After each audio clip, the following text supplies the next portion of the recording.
नमस्कार। Fair law practitioners channel की ओर से कर्नल अतुल त्यागी अधिवक्ता की ओर से आपका स्वागत है।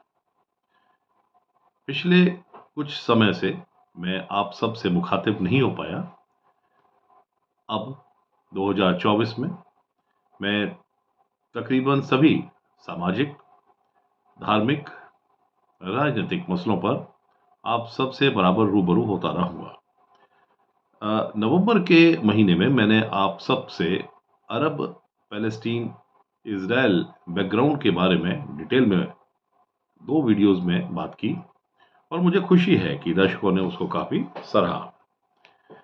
डिटेल्ड विश्लेषण भ्रम को दूर करने के लिए था, क्योंकि ऐसा देखने में आ रहा है कि यूट्यूब, वेस्ट सोशल मीडिया और यहाँ तक कि जो बहुत रिकॉग्नाइज्ड न्यूज़पेपर ग्रुप्स हैं, वह भी कहीं न कहीं पर राजनीतिक एफ़िलिएशन के थ्रू और अपने कारणों और वजहों वजहों से वह कहीं न कहीं पर पलड़ा किसी और झुका लेते हैं और सत्य से विमुख हो जाते हैं।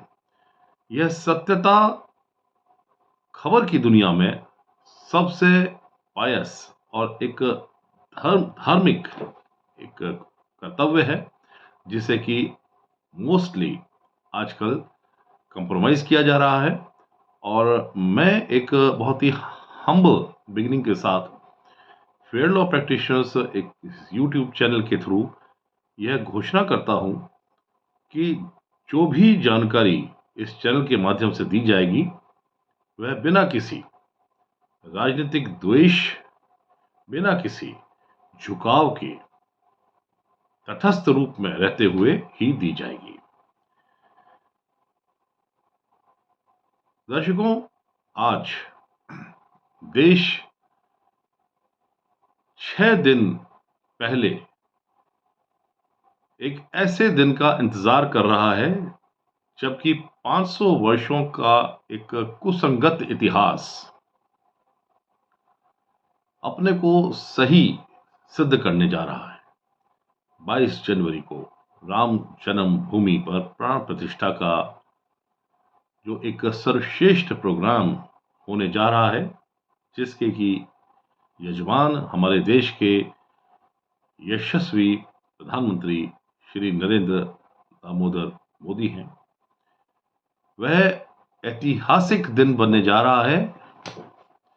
भारत देश के संस्कृति के साथ में एक उच्च कोटि का एक वर्णन होने जा रहा है। इस दिन को पाने के लिए कितने कोटि-कोटि लोगों ने अपने प्राणों की आहुति दी, स्वप्न देखे और मशक्कतों के बाद वह दिन को लेकर आए। इस जनरेशन में, जिसमें कि मैं खुद उसका एक प्रतिनिधि हूँ, हमने देखा कि किस प्रकार से एक साधारण सी शुरुआत के साथ विश्व हिंदू परिषद ने तकरीबन सन 1984 से श्री अशोक सिंघल जी के नेतृत्व में वह एक दिल स्वप्न देखा, जिसमें कि राम जन्मभूमि का कंस्ट्रक्शन होना और उसकी रामलला की मूर्ति का स्थापित होना प्राण प्रतिष्ठा के साथ उसमें योजित था। यह किस तरह का एक रूप लेकर जाएगा ये पूरी यात्रा, इसका तो किसी को भी पता नहीं था। यात्रा बहुत लंबी रही और श्री लाल कृष्ण आडवाणी जी के नेतृत्व में 1992 में जो हुआ, रथ यात्रा हुई, वह अरेस्ट हुए, प्रदेश की सरकार बदली, कानून बने, गोलियां चली, कार सेवकों के लहू लुहान से अयोध्या की गलियां लाल हो गई। यह सब तो स्वयं हमने देखा है, आप सब ने देखा है किस प्रकार से इतिहास को विसंगत कुतर्क के आधार पर किया गया, किस प्रकार से यह बताने की कोशिश की गई कि बाबर की बनाई हुई मीर जाफर जो जनरल थे उनके उनके द्वारा स्थापित बाबरी मस्जिद का किसी भी प्रकार से अस्तित्व अयोध्या में होना वाजिब था। यह तक साबित करने की कोशिश की गई कि बाबरी मस्जिद को वहीं होना चाहिए था और वह शुरुआत से ही वहां पर थी। तो हम देख सकते हैं कि जब इतिहास एक बार खूनम खून हो जाता है, इतिहास एक बार जब लहूलुहान हो जाता है, तो वह लहूलुहान इसलिए बोला जाता है कि उसके जो तत्व हैं, उसके जो मार्मिक उदाहरण हैं, जो उसकी सच्चाई है, उसको कत्ल किया जाता है। आज दो मुद्दे एक राजनीतिक दल ने उठाए हैं और वह उठाकर इस प्रकार से टीवी डिबेट्स चल रही हैं जैसे कि इन दो मुद्दों के कारण ही यह राजनीतिक दल एक आमंत्रण को स्वीकार नहीं कर पाने की पोजीशन में है। हालांकि उनका राम में पूरा फेथ है और वह बहुत राम में है, मगर दो कारण दिखते हैं उनको जिसके कारण वह प्राण प्रतिष्ठा में भाग लेने में असमर्थ हैं। एक, शंकराचार्यों को न जाना, और दो, मंदिर का पूर्ण न होना। मैं इन दोनों ही मुद्दों को आज के इस एपिसोड में कवर करना चाहता हूं। शंकराचार्य, आदि शंकराचार्य के बारे में हम सब जानते हैं कि 8वीं शताब्दी में उन्होंने अखंड भारत की कल्पना करते हुए 4 कोनों में मठ बनाए, अपने प्रतिनिधि बिठाए और वह प्रतिनिधि आज तक भी अविरल रूप से वहां पर स्थापित, उनके जो लिनेज है वो बराबर वर्क करती रही है और आज तक के शंकराचार्य एक लिनेज के थ्रू, एक कनेक्टिविटी के थ्रू वहां पर स्थापित रहे हैं, इसमें किसी प्रकार का कोई शक नहीं। शंकराचार्य ने, आदि शंकराचार्य ने, जो महान थे, जिनके कारण अखंड भारत की एक परिकल्पना सबके मन में स्थापित हुई, जिसको कि कितनी बार भ्रष्ट किया गया, विघटित किया गया, और आज वह आदि शंकराचार्य का स्वप्न कितनी बार चकनाचूर हो चुका है, इसकी कोई गिनती नहीं। मगर आज काफी राजनीतिक दल आदि शंकराचार्य और अब के चारों शंकराचार्यों के बारे में एक बड़ा ही जबरदस्त विश्वास दर्शाने की कोशिश कर रहे हैं। तो उसी के नाते मैं ये पूछना चाहता हूं कि क्या इन प्रवक्ताओं को यह मालूम है कि ये मठ कहां पर है, इस देश के किस किस कोने में है? आप सभी ने देखा होगा कि बहस बड़ी आक्रोश के साथ होती है, लेकिन तथ्य कहीं पर सामने नहीं आते। एक मठ है श्रृंगेरी में, जो कर्नाटक में मौजूद है, दूसरा है द्वारका में, तीसरा है ज्योतिर्बद्रीनाथ में, और चौथा मठ है गोवर्धना पुरी में। इन चारों शंकराचार्यों को कुछ टास्क भी दिए गए थे। उसमें था कि इंटरफेथ डायलॉग करेंगे, उनके कल्चरल और रिलीजियस लीडरशिप को वह प्रकट करेंगे, उसको अख्तियार करेंगे।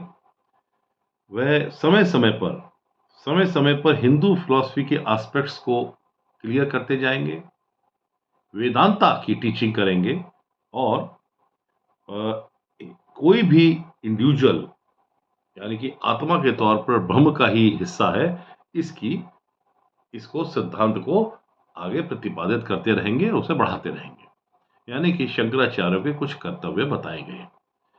बड़े सम्मान के साथ मैं पूछना चाहता हूं कि सन 49 से, जब से रामलला के आइडोल रात को 12 बजे प्रकट हुए, तब से लेकर और अब प्राण प्रतिष्ठा के 22 जनवरी तक किसी भी शंकराचार्य का रामलला अयोध्या में इस पूरे मूवमेंट के साथ किस प्रकार का संबंध रहा है? अगर हम पूरी पृष्ठभूमि देखें तो सभी चारों शंकराचार्य सम्मानित, माननीय, सब कुछ होते हुए भी हिंदू धर्म की, वेदांता की सेवा करने में, उसका सही प्रकार से उल्लेख करने में जब ऐसे राजनीतिक दलों ने, जिन्हें जरा भी वेद वेद की पढ़ने की तमीज नहीं थी, जिन्होंने रामायण और गीता को छुआ तक भी नहीं है, जब उन्होंने हिंदू धर्म की कुछ ऐसी कुरीतियां, जिसको कि खुद हिंदुओं ने स्वीकारा, जो समय समय पर बीच में कुरीतियां इंट्रोड्यूस हो गईं, जिनका वेद से कोई कनेक्शन नहीं था, जिसमें कि अ, जाति जाति प्रथा को वध के साथ में जोड़ दिया गया, जिसका कि कहीं वेद में उल्लेख नहीं है, जिसका कहीं रामचरितमानस में उल्लेख नहीं है। शंकराचार्य ने कभी इन एस्पेक्ट्स को क्लियर करने की, इन भ्रमों को दूर करने की कोई कोशिश हमारे सामने तो नहीं की है।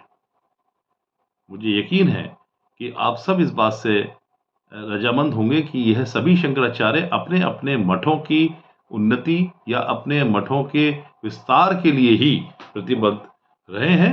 उन्होंने हिंदू धर्म के उत्थान के लिए ना तो कभी आवाज उठाई, ना कभी इस भोंडे सेकुलरिज्म के गलत परिभाषाओं का विरोध किया। उन्होंने कभी कभी सरकारों का साथ दिया और कभी कभी सरकारों का विरोध किया, यानी कि वो कहीं ना कहीं पर एक राजनीतिक दृश्य, राजनीतिक एक विजन या राजनीतिक एक पर्सपेक्टिव उनका रहा है, जिसके कारण वह सीधे तौर पर कभी जनमानुस के साथ में आध्यात्मिक और मानसिक तौर पर नहीं जुड़ पाए हैं। हम भले ही कहते रहें हमारे 4 शंकराचार्य हैं, मगर हमें तो यह भी पता नहीं है कि इन चारों शंकराचार्यों में से कौन वरिष्ठ है। आज बात आती है कि जब आपका राम जन्मभूमि के साथ में किसी तरह का कनेक्शन ही नहीं रहा, तो आपने अंतिम क्षण पर, जब प्राण प्रतिष्ठा की तारीख डिसाइड हो गई, जब निमंत्रण पत्र निकल गए, तो आप में से 2 शंकराचार्यों ने कुछ ऐसी बातें कहनी शुरू की, जिसका कि कुछ पॉलिटिकल पार्टीज ने, राजनीतिक दलों ने उनका फायदा उठाना शुरू किया। 2 ने तो साफ कहा कि हम इसका स्वागत करते हैं, प्राण प्रतिष्ठा का, हम किसी कारण वहां नहीं आ पा रहे हैं। देखिए, ना आने का कारण सिर्फ एक है, और वह है कि पहले तो ये बताएं कि चारों शंकराचार्य अगर आ जाएं तो उनमें से वरिष्ठ कौन होगा, कौन प्राण प्रतिष्ठा करेगा। आज प्राण प्रतिष्ठा करने की जिम्मेवारी न्यास ने प्रधानमंत्री को सौंपी है। प्रधानमंत्री उस पूरी प्रथा के, जो उस दिन होने जा रही है, उसके यजमान होंगे, और उस यजमान की हैसियत से उन्होंने 11 दिनों का एक उत्कृष्ट किस्म का, एक बहुत ही कठिन और कठोर किस्म का उपवास भी शुरू कर दिया है। मैंने सुना श्री श्री रविशंकर जी को कि किस प्रकार से उन्होंने ये सलाह दी कि प्रधानमंत्री जी, आप देश के प्रथम एक एग्जीक्यूटिव हैं और देश का पूरा एडमिनिस्ट्रेटिव उसका भार आपके ऊपर है। आप इस तरह का कठिन कठोर काम ना करें, यह काम साधु संतों पर छोड़ दें, आप फिर भी यजमान रहेंगे। मगर प्रधानमंत्री, हमारे प्रधानमंत्री जिस प्रकार के लोह पुरुष हैं, उन्होंने उपवास प्रोग्राम शुरू कर दिया, और उसको सिद्ध करने के लिए अब वह पिछले 3 दिन से बराबर अलग अलग मंदिर में अलग अलग तरह की प्रक्रिया में जुटे हैं। तो जब प्रधानमंत्री वहां खड़े होंगे यजमान की हैसियत से, तो क्या चारों शंकराचार्य आम हिंदुस्तानी की तरह या वरिष्ठ हिंदुस्तानी की तरह उनके पीछे खड़े होना पसंद करेंगे? क्या यह एक धर्म संकट नहीं होगा? क्या शंकराचार्य इतने सम्मानित नहीं है कि उनका भी एक प्रोटोकॉल है? उस प्रोटोकॉल के नाते क्या न्यास कोई समस्या नहीं आएगी कि शंकराचार्यों को अब किस प्रकार से एडजस्ट किया जाए? और फिर अगर प्रधानमंत्री साइड स्टेप हो जाएं और कहें कि चलिए आप शंकराचार्य आप करें प्राण प्रतिष्ठा, तो कौन से शंकराचार्य को तीनों शंकराचार्य स्वीकार करने जा रहे हैं? बजाय इसके कि हम ये कहें कि असली बात यह है कि प्रोटोकॉल क्लियर नहीं है, और इसीलिए जब दूसरा तला और तीसरा तला मंदिर का बनेगा, तो तब न्यास उनको भी आमंत्रित करेगा, और यह शंकराचार्य दौड़े भागे आएंगे और मंदिर के साथ में जुड़ने की कोशिश करेंगे। बजाय साफ गोई के आप देश की जनता को गुमराह करते हैं। आप एज ए राजनीतिक दल वहां इसलिए नहीं जा रहे हैं क्योंकि आपको श्री नरेंद्र मोदी जी के पीछे खड़े होना आपके पूर्व प्रधानमंत्री या पूर्व पार्टी प्रमुख को पसंद नहीं है। आपको मालूम है कि आपने राम के जन्म की प्रामाणिकता के ऊपर सवालिया निशान लगाए थे सर्वोच्च न्यायालय में अपने अधिवक्ता श्री कपिल सिब्बल जी के थ्रू। आपको मालूम है कि आपने राम जन्म सेतु तक की प्रामाणिकता के ऊपर, जिसको कि नासा ने फोटोग्राफ से कवर किया, सैटेलाइट से कवर किया, आपने उसके ऊपर सवालिया निशान लगाए। अब जब सवालिया निशानों का दौर समाप्त हो गया और अदालत का पूरा का पूरा एक जजमेंट आ गया और राम जन्मभूमि के फेवर में आ गया, तो इसके बावजूद भी कि 5 एकड़ भूमि अलॉट की गई मस्जिद के लिए भी, आपने उस बात को ना समझते हुए जब राम जन्मभूमि में गर्भगृह में प्राण प्रतिष्ठा की बारी आई तो ठीक उस समय आपने ये 2 मुद्दे उठा दिए कि शंकराचार्य नहीं आ रहे और दूसरा मंदिर अभी कंप्लीट नहीं हुआ। सोमनाथ के मंदिर जीवंत उदाहरण है। जीर्णोद्वार शुरू हो चुका था और मंदिर का कार्यक्रम, मंदिर के बनने का कार्यक्रम उस वहां पर प्रतिष्ठा होने के बावजूद में भी बराबर जारी रहा। यह बिल्कुल अनुचित और कुतर्क है कि प्राण प्रतिष्ठा जहां पर हो रही है, जहां पर मूर्तियां स्थापित होने जा रही हैं, उसके बावजूद अगर मंदिर के अंदर कोई कंस्ट्रक्शन वर्क चलता है तो उसे हम कहेंगे कि मंदिर इनकम्प्लीट है। यह एक कुतर्क है, सोच विचार कर फैलाया हुआ भ्रम है। सोमनाथ मंदिर के टाइम पर भी यह स्थापित हो चुका है। अब दूसरी बात यह है कि इस राजनीतिक दल को जो ये मंदिर के निर्माण के ऊपर बड़ी प्रामाणिकता से बात करता है, क्या इनके पास मानचित्र है? क्या इन्होंने कभी देखने की कोशिश की कि मंदिर किस प्रकार से बनने जा रहा है? किस शान, किस अभूतपूर्व तरह से, किस अद्वितीय तरीके से एक मानचित्र बना है जिसको कि कंप्लीट करेंगे अगले कुछ वर्षों में। और तब शंकराचार्य दूसरे नंबर के, तीसरे नंबर के भी आएंगे और चौथे नंबर के भी आएंगे। उतने तले बनाए जाएंगे, कुछ और विशिष्ट कार्यक्रम होंगे जिनमें प्रोटोकॉल के नाते एक एक करके शंकराचार्य को बुलाया जाएगा। लेकिन शंकराचार्य का आना ना आना या मंदिर का पूर्ण तले बन जाना, यह किसी भी प्रकार से तार्किक नहीं है। 22 जनवरी 2024 इस देश के लिए ऐतिहासिक है, अद्वितीय है और हमारे लिए एक गौरव का दिन है कि देश के प्रधानमंत्री उस दिन उस राम मंदिर के अंदर यजमान होंगे, जिसके लिए कहा जाता है कि राम हर मानस के दिलो दिमाग में बसे हैं। राम के बिना इस देश की कल्पना नहीं की जा सकती। राम एक अनुभूति है, राम एक एहसास है और राम में देश के अंदर राम की बेइज्जती करना, राम का विरोध करना, यह किसी प्रकार से मान्य नहीं हो सकता। शंकराचार्य अगर चाहें तो अभी भी अपने स्थिति को साफ करें और ऐसे राजनीतिक दल को जिसको कि राम के साथ न आस्था है न राम के होने पर विश्वास है, ऐसे दल को अपने कार्यों से शंकराचार्य अगर मजबूत होने का या भ्रम फैलाने का कोई मौका देते हैं तो यह बहुत ही अनुचित होगा और इसके लिए सिर्फ यही कहा जा सकता है कि भगवान सभी लोगों को बुद्धि दे और गलत होने से बचाए।